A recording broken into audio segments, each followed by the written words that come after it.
কেমন জানি হঠাৎ করে ফ্রি ফায়ার কমিউনিটিতে একটা ঝড় নেমে এলো।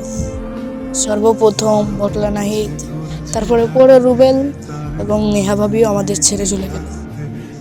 এখন তো সব দিব্যু সব ঠিকঠাকই চলছে, তার মাঝ থেকে আমাদের হাসির রাজা তালহা ভাইও আমাদের কাছ থেকে বিদায় নিল।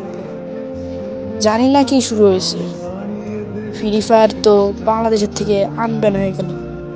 তারপরেও কেন গেমিং উইথ তালহা, বটলা নাহিদ এবং কি নেহা ভাবি আরো অন্য অন্য ক্রিয়েটাররা আমাদের ছেড়ে চলে গেল। ভাই তোমরা যেখানে আছো না কেন ভাই, তোমাদের অডিয়েন্স তোমাদের ব্যাক চাই। সর্বশেষ একটা কথাই বলতে চাই, আমরা তোমাদেরকে অনেক ভালোবাসি। একবার কি ফিরে আসা যায়?